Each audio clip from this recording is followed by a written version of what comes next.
yëpp grévé moom yëf yi dina ñàng. Bien sûr. En tout cas man li may njëkk a wax à l'état du Sénégal moom mooy que ni. booy jiite réew il faut que nga am lu ñu naan écoute active. aussi nga dal pour mën a jël préoccupation tout un chacun. parce que dans un régime wala tey fii ci Sénégal même bu fekkee ni Fatima kese moom moo kontaanul. donc il y a de quoi s'inquiéter. parce que on t'a élu pour nga régler le problème des uns et des autres. alors même ñi nga xamante ni yow faluñu la. wala ànduñu ak yow wala en tout cas partagé wuñ sa idéologie. da nga leen war a déglu parce que tu es le président de tous les Sénégalais. nous sommes dans un régime démocratique. et lu ñu koy wax mooy que ni c'est la règle de la majorité qui l'emporte. alors bu fekkee ni yow tey 54% ñoom ñoo la fal. boo defee sa prestation de serment nga toog. tu vas oublier ces 54% et te diras que je suis le président des 18 millions d'habitants yi nga xamante ne ñoo nekk au Sénégal. alors boo épouser idéologie boobu noonu doo sonn. day tax même Rama bu génnee wax wala mu génn kaas même boo mënee def une identité sur sa personne xam ne kii bokkul man ak sama projet bi nga xamante ne moom laay jaay sénégalais yi. mais da nga naan il y a le pacte social moom mooy ki ne lan il y a des sénégalais qui ont cédé une partie de leurs droits. jox ñu ko ñun parce que am nañu si ñun yaakaar nañu am nañu compétence expertise pour ñu mën a régler seen problème parce que le tout revient à comment faire pour améliorer les conditions de vie et des autres. C'est tout simplement ça. beneen moom mooy que ni dans un régime tey ñu ngi ci presque léegi ñu wax 2 ans de règne. bu fekkee ni ñëw nañu 2 ans yi matagul mu am en tout cas ces fronts sociaux yi nga xamante ni ñu ngi koy tijji mais tout simplement parce que il y a une tension boo xamante ni tey dafa accumulé wu ci politique bi ci institution yi ci démocratie bi entre autres et loolu li ngay def mooy que ni comment faire pour essayer d'abord de trouver le problème. C'est quoi au fait la cause de tous ces agissements au fait. donc loolu état su ko defee après da ngay mun a am solution. tey sànq moom mi ngi ko nekk di wax vous savez régime bi bu mu njëkkee toog dafa def assise sur la justice. parce qu'on pensait que il y avait beaucoup de dysfonctionnement en autres. après ñu toggum yàgg ñu ñëwaat ci le premier ministre a fait le dialogue tripartite entre l'état le gouvernement et la centrale syndicale. defaat nañ également yeneen rencontre yoo xamante ni pour essayer de stabiliser li nga xamante ni te moom moo nekk le pacte social. mais il faut le dire xam nga tey nos états là ils doivent sortir d'une chose on a eu la charte de la bonne gouvernance en 2008 et en 2009 le président Macky Sall bu mu ñëwee en 2013 mais def na le CNRI en 2014 en 2016 en 2022 également il y a eu des dialogues qui se sont succédés alors tey ñun problème bu ñu am à chaque fois moom mooy que ni kenn ku nekk boo ñëwee da ngay jàpp ne l'état s'arrête là où ce prédécesseur la ko bàyyi dañu war a xam ne l'état est une continuité il y a des gens yi nga xamante ne tey ñoom ñoo fi nekkoon am na ay projets yu ñu ko doon élaborer donc comment appuyer sur cela donc pour que nga mun a avancer man par rapport ak le dialogue tripartite par rapport ak la charte bi nga xamante ni moom la le gouvernement jëloon ak les syndicats mais ban utilité la am ban fin la am aujourd'hui s'il y a tension mais c'est parce que il y a une réalité qui existe c'est parce que il y a le front qui est là c'est parce que la réalité moom mooy que ne les Sénégalais souffrent c'est un fait donc maintenant naka ngay def ba nga mun a en tout cas mun a régler le problème c'est ça maintenant qui doit être posé beneen affaire boo xamante ni am na également il faut que nos gouvernants tiennent un langage de vérité avec cela ñuy toog en face parce que tey il n'est pas dit que l'État doit régler tous les maux des Sénégalais mais dafa am lu ñu naan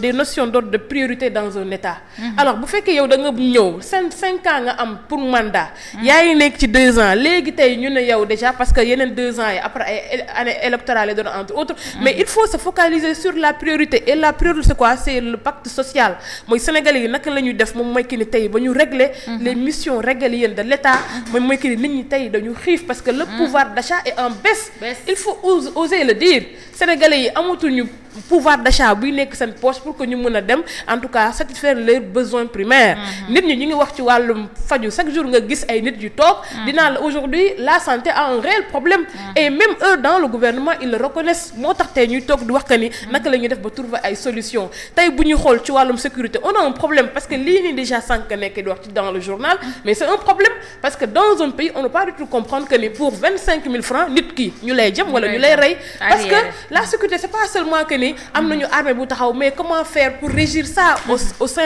sein de la société naka lu ñu def ba Sénégalais yi également tey la presse là mais nous y reviendrons tout à l'heure elle est en ébullition entre autres et en autres donc c'est des choses yoo xamante ne tey c'est factuel alors maintenant naka la ñu war a mën a def moom mooy que ni nous les analystes moom mooy que ni l'État en personne mu toog mu faire face loolu nag courage la laaj au fait donc nga xamante ne nii dans ce secteur wala dans ces secteurs ça ne va pas maintenant comment faire pour que ñu mën a régler le problème alors il faut s'asseoir avec ñi nga xamante ne tey ñoom ñoo ŋànk secteur boobu noonu nga tienne un langage de vérité sama gars yi xam ngeen lan la actuellement c'est ça l'état des lieux lii moo nekk l'existant ci lii la ñu war a mën a dem parce que comme il l'a dit il faut du patriotisme mais commençant également par l'état du Sénégal parce que booy woote patriotisme dafay fekk ne yow déjà jiitu nga ci ñi nga xamante ne ñoom nga ciy woo alors yow il faut que nga céder certains privilèges il faut nga céder certains avantages nga woo ci nit ñi bu ko defee ngeen mën a conjuguer vos efforts pour que ngeen mën a dem ci li nga xamante ne moo nekk intérêt commun alors là si vous ne le faites pas les gens vont se lever et dafay gën a compliqué parce que quand vous dites que nit ñi waa parce que dañu bañ sénégalais yi parce que bëgguñu régime bi mais à un moment donné bu amee doole rappelons l'histoire est encore récente avec le président Macky Sall le peuple il est souverain tey nit ñi bu courant bi chéré mënuñu faju nit ñi mënuñu lekk mënuñu naan entre autres les gens vont descendre sur le terrain et loolu du nekk loo xamante ni day nekk profit du régime bi également dafay retarder le Sénégal moo tax analysons objectivement disons également la vérité à ceux-là qui nous dirigent bu ko defee ñoom également ñu mën a trouver un repère bu ko defee mën a jàppale Sénégalais mais également mën a sauver mandat bi nga xamante ne nii ma dama ne c'est le mandat de l'espoir parce que le Sénégalais wala les Sénégalais espoir la ñu porter sur ce régime sur également ce parti de Pastef jox leen parce que c'est eux qui détenaient la solution et il faut que tamit ñu bañ a réeral loolu à travers le livre la solution merci beaucoup Ramatoulaye rappeler que ni mënoon nañ ko def peut-être inverse maanaam def fexe suñu pouvoir d'achat yéeg après doog a ñëw ci économie endogène mais dañ ko xawal yi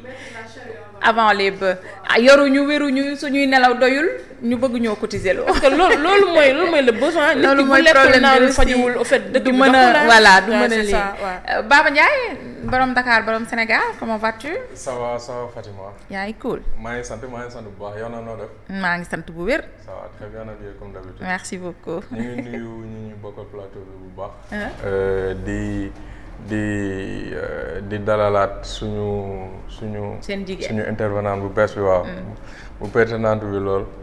di kontaan ci di ko fekk ba pare aussi ça fait du bien que les plateaux di rajeunir un peu quoi.